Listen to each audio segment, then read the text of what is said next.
Until the steam age, the university city of Exeter was a thriving port for the wool trade, bolstered by one of the UK's oldest ship canals. Exeter escaped heavy industry in the 19th century because it was set too far from fuel sources, and this has helped it keep some of its Tudor character. Let's explore the best things to do in Exeter.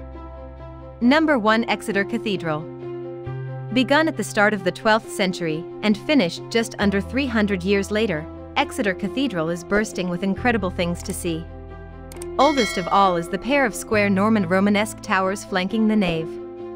The absence of a central tower at the cathedral has created the longest unbroken medieval vaulted ceiling in the world, at just under 100 meters. Number 2. Royal Albert Memorial Museum. In 2011, this museum, dating back 1868, was reopened to wide acclaim following a £24 million refurbishment. The Royal Albert Memorial Museum was conceived as a practical memorial to Queen Victoria's husband Prince Albert, and was housed in a very ornate Gothic Revival building. Number 3. Historic Quayside.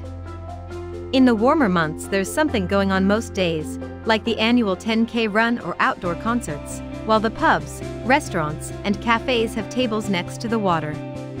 There has been a port of some description here since prehistory, and behind the cobblestone road are old cellars, 17th and 18th century warehouses, and the Custom House. Number 4. Guildhall. A pillar of civic life in Exeter since medieval times, the Guildhall is still used by the City Council for meetings. The Italian Renaissance facade on the High Street, with arcades, Corinthian columns, and mullioned windows, comes from 1590. Beneath the arches is where the city stocks used to stand, and the venerable oak door here was carved in 1593. Number 5. Cathedral Close. Tracing Cathedral Green to the north and east is Cathedral Close, which has been at the very heart of Exeter since Roman times, when it had a basilica and baths. The way is lined with Grade I listed buildings from medieval times and the early modern age, and these housed clergy, canons, and cathedral officials like the Chancellor. Number 6. Underground passages. There's a burrow of passages under Exeter, excavated in medieval times to bring drinking water to the city.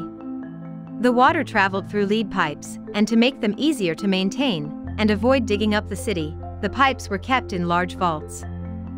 Number 7. Rougemont Gardens. The castle was built on the northern walls of the Roman city in 1068 during the Norman conquest.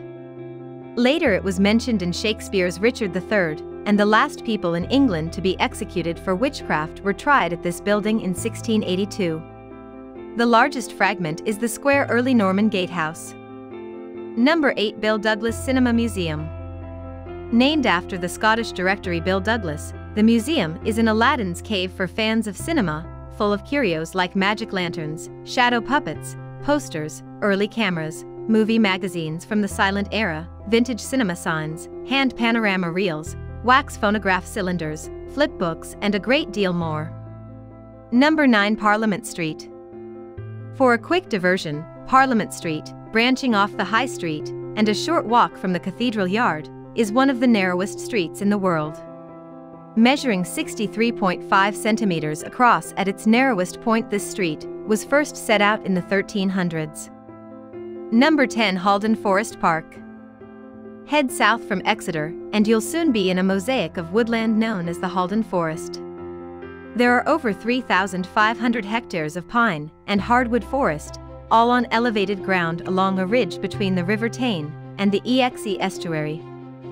Hope you like this video. For more videos, please subscribe to our channel.